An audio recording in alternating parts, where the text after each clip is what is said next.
You're scrolling Zillow at 10 p.m. on a Tuesday. Not because you're moving, but because you're curious. You see what houses are selling for in your neighborhood, you look at your own home's Zestimate, you do some quick mental math, and you feel okay. But what if that feeling, the one that comes from seeing a high number attached to your address, is actually a trap? What if the single biggest thing you own, the thing that makes you feel wealthy, is the very thing keeping you from building wealth? And here's the part almost nobody wants to say out loud.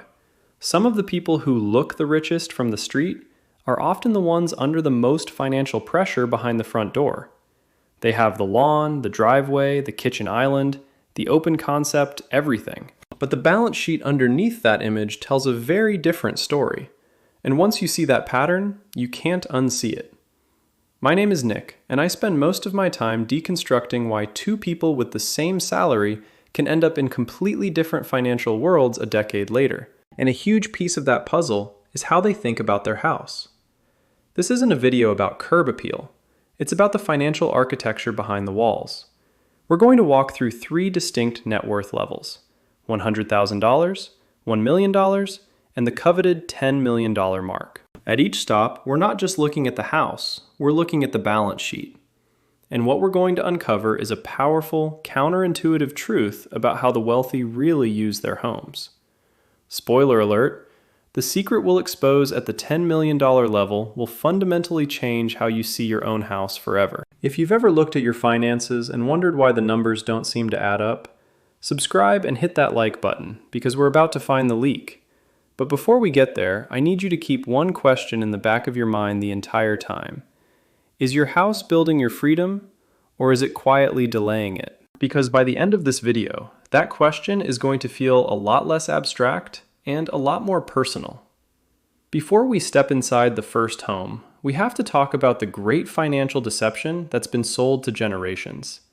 It's a belief so deep in our culture that questioning it feels wrong. Your home is your greatest asset. From the minute you get a real job, the pressure starts. Buy a house. Stop throwing money away on rent. Stretch your budget to get the biggest house a bank will let you buy. The logic seems fine. You're building equity, you're investing, you're living the dream. But what if that's fundamentally wrong? And not just a little wrong.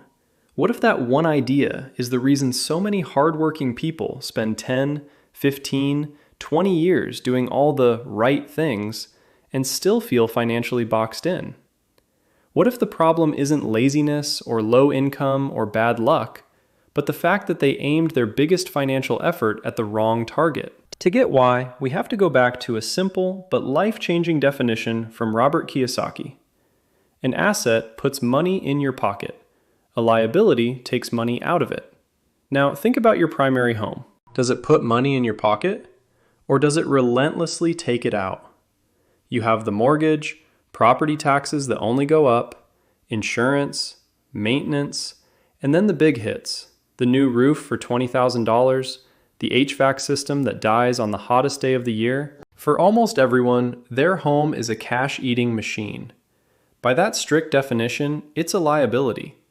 But we're all conditioned to put it in the asset column, and that single mistake creates a massive blind spot. And once that blind spot exists, it changes everything downstream.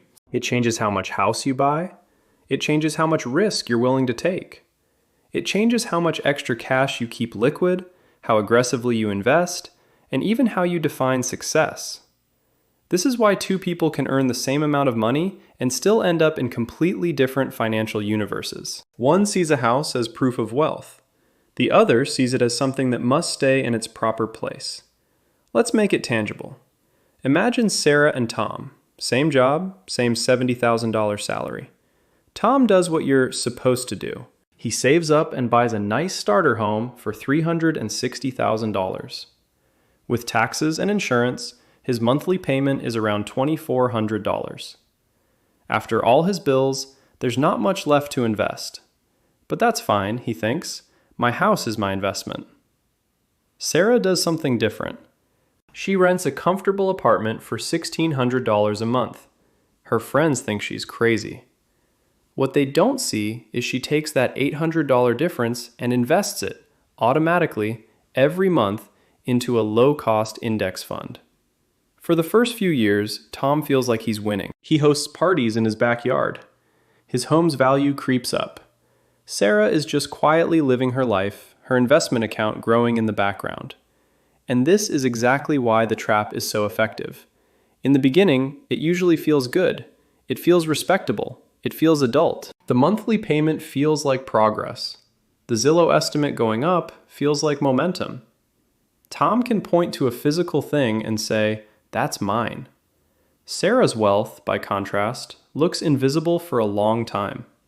It lives on statements and charts and automatic transfers. It doesn't impress anybody at a barbecue. Then Tom's water heater floods the basement. It's an $8,000 fix. He drains his emergency fund. A year later, his property taxes get reassessed, and his payment jumps by $150. He's feeling the squeeze. He's house poor. All his wealth is trapped in his house, but he has no cash. Meanwhile, Sarah's investment account, thanks to compound interest, has grown significantly.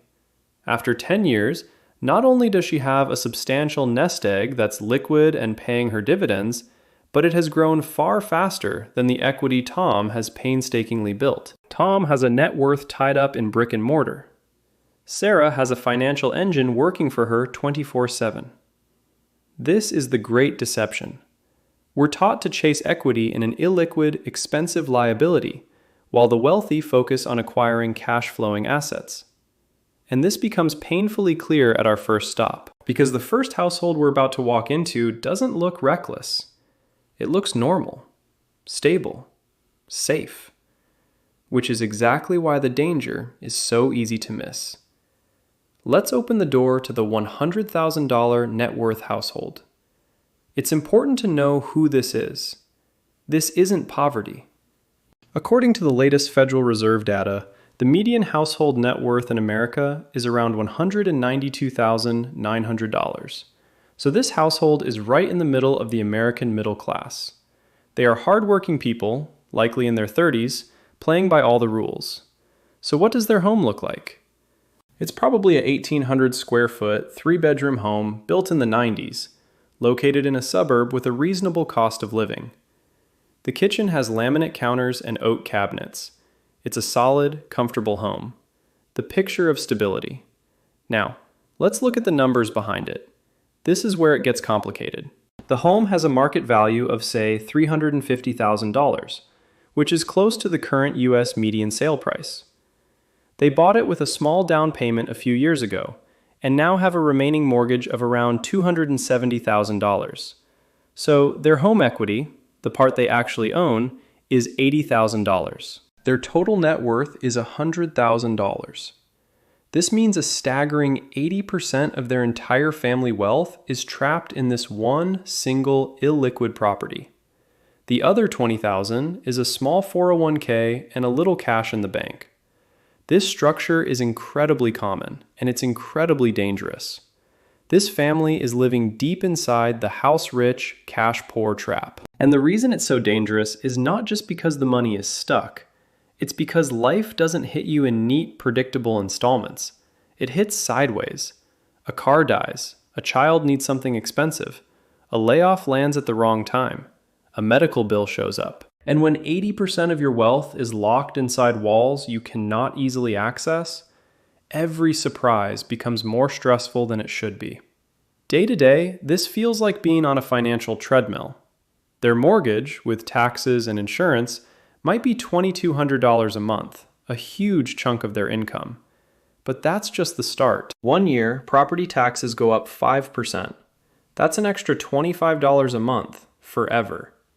The next, the insurance premium jumps 15% after a storm season. That's another $40 a month.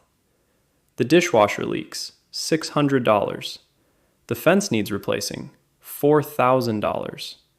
Each of these expenses acts like a tiny vampire, draining the money that should be going toward investments. And notice what happens psychologically. They don't feel these costs as one giant mistake. They feel them as 1,000 little, just part of homeownership moments. Which is true, technically. But that's also what makes the trap so hard to spot. It doesn't announce itself dramatically. It just keeps diverting cash away from the very assets that would actually make them more resilient. They feel wealthy because they own a $350,000 house. But a real vacation goes on a credit card. A surprise medical bill causes a panic. They can't access their $80,000 in equity without selling or taking out an expensive loan, which just adds another payment. Their wealth is an illusion, locked behind their front door. This isn't a failure of work ethic. It's a failure of strategy. They were told to buy as much house as they could, and they did. But that dream is preventing them from building real, freedom-generating wealth. And here's the twist. This problem doesn't disappear when people get richer. It often just gets dressed up in nicer finishes, bigger square footage, and fancier neighborhoods. Which brings us to the most misleading financial milestone of all. Now, let's step up the ladder. We're at the $1 million net worth household. It's more common than it used to be, but it still places this family in the upper middle class, likely the top 20% of households. These are often dual income professionals in their 40s or 50s. Their home is a significant upgrade. A 3,500 square foot modern house in a nice suburb, maybe near a major city. Updated kitchen, 3-car garage, maybe a pool. It screams success. But here we find a split, a crossroads where two different financial lives diverge. Let's call them the house poor millionaire and the smart millionaire. And this is where the video really starts to matter, because $1 million sounds like a place where all the tension should disappear. It sounds like the point where the system is finally working. But for a lot of people, this is exactly where the illusion gets stronger. Bigger numbers create bigger confidence, and bigger confidence can hide very fragile financial design. First, the house poor millionaire. Their beautiful home is worth $1.2 million. They have about $500,000 in home equity. This makes up 50% of their $1 million net worth. The other half is in retirement accounts and other investments. They feel rich. They drive luxury cars and take nice vacations. But the trap just got bigger. Their monthly mortgage is over $5,000. Property taxes are $15,000 a year. Upkeep is thousands more. A huge portion of their high income is being diverted to maintain this one massive, illiquid asset. Their net worth is impressive on a spreadsheet, but their financial freedom is a distant dream. They're chained to their jobs because they need the income to support the house. What makes this especially dangerous is that from the outside, nobody would call this person financially weak. Their life looks upgraded in every visible category. Better zip code, better schools, better vacations, better furniture. But that outward glow can hide a brutal inward reality. A huge percentage of their economic energy is still going into feeding the machine. They make more, but they also have to keep making more. That is not freedom. That is maintenance. Now let's walk across the street to the smart millionaire. From the outside, you might not notice a difference. Their house is nice, but not spectacular. It's a 2,500 square foot home they bought for $500,000 years ago, and it's completely paid off. Here's the crucial difference. Their home, worth $500,000, represents only 25% of their $2 million net worth. Wait, I thought this was a $1 million household. It is, in terms of investable assets. This brings us to a critical concept: excluding your primary residence from your financial independence number. Why? Because you cannot eat your house. You can't pay for healthcare by shaving off a piece of your drywall. The 4% rule, a guideline for retirement that's been facing some debate recently, applies to your invested assets, the money that works for you.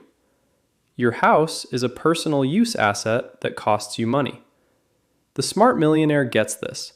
They saw their home as a place to live comfortably, while they aimed their financial firepower at their real investments.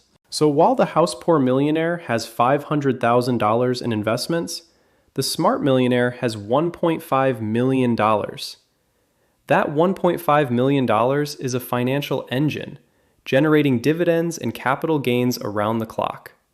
They have more options, more liquidity, and are far closer to the point where work becomes a choice. The house poor millionaire is playing a game of status. The smart millionaire is playing a game of freedom. And that difference compounds in ways most people underestimate. One person has a home that signals wealth, the other has a portfolio that creates choices. One person can maybe impress you for an evening, the other person can survive a job loss, retire earlier, switch careers, fund opportunities, or simply sleep better because their life is not hanging on one giant property and one giant monthly payment. This is where most people lose the plot. They think wealth is supposed to look EGK. The truly wealthy understand that wealth is supposed to behave powerfully. If you're starting to see how your home could be a secret wealth killer, or if you're recognizing yourself in one of these portraits, do me a favor and tap the like button.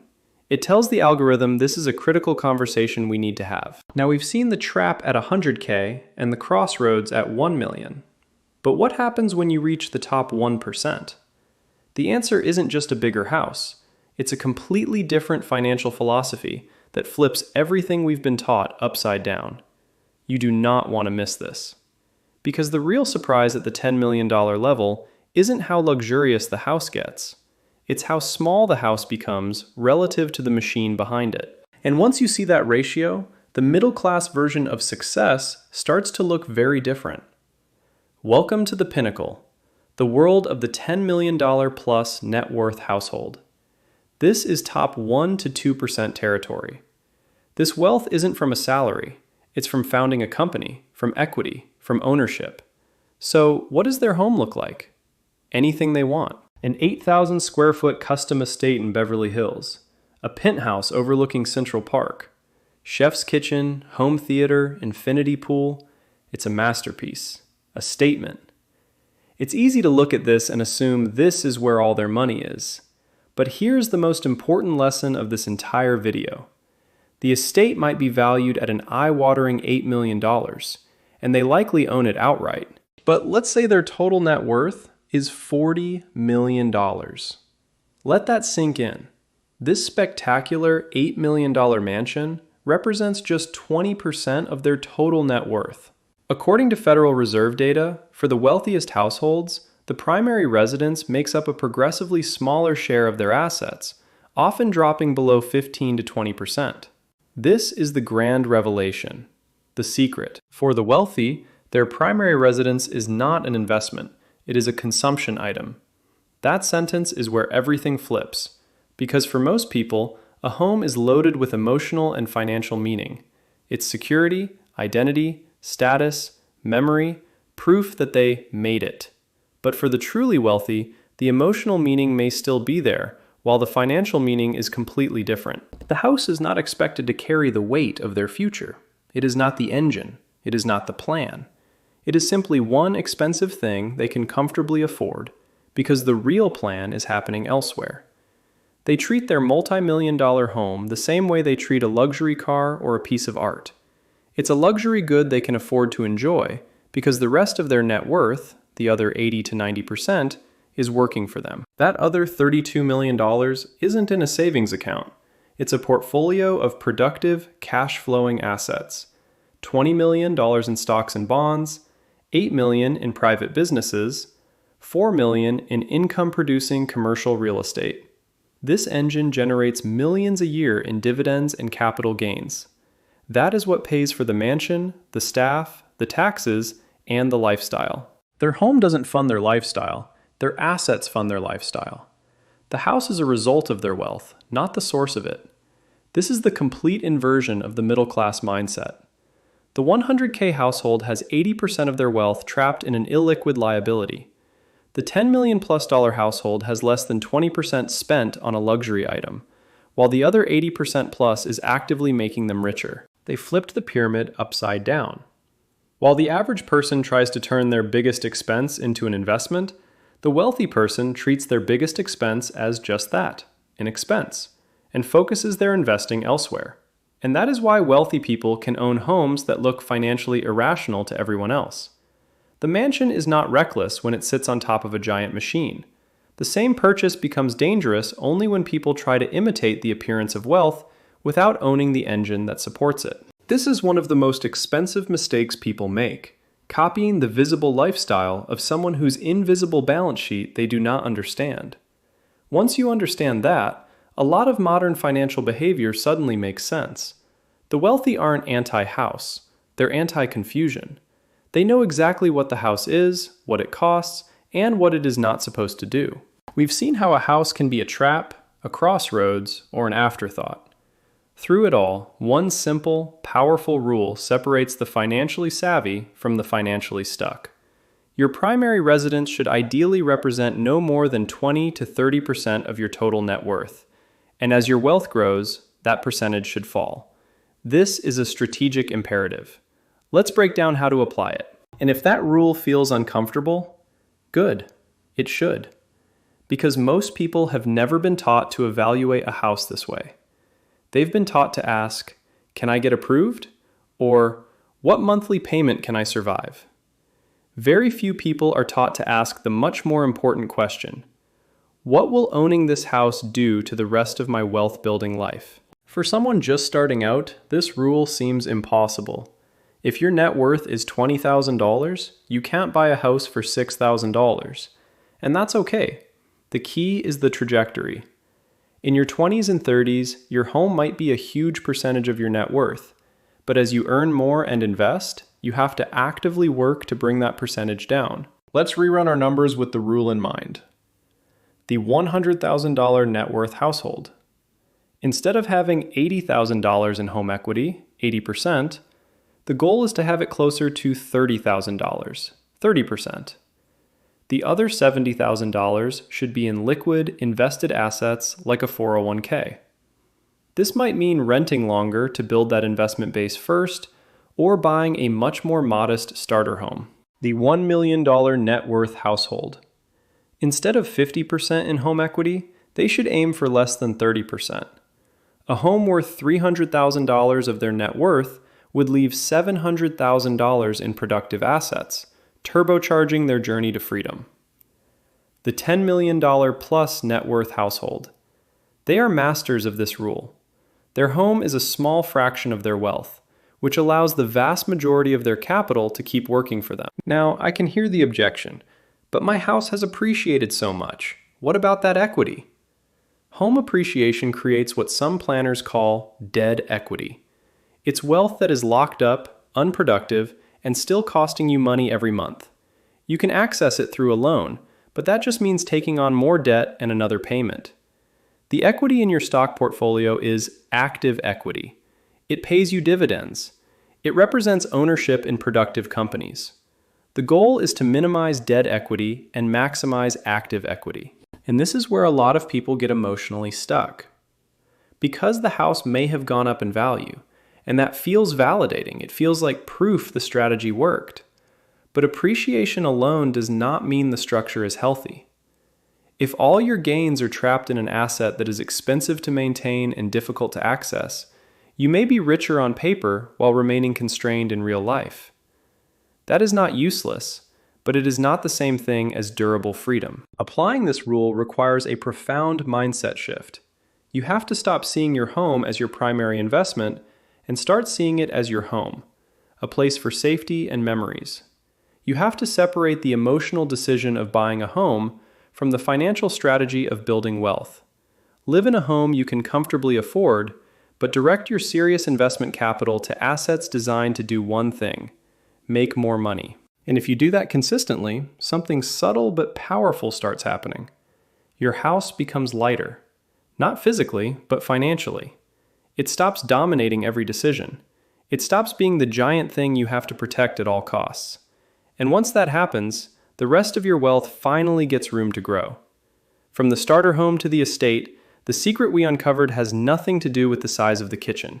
It's about the size of the house relative to the owner's total wealth.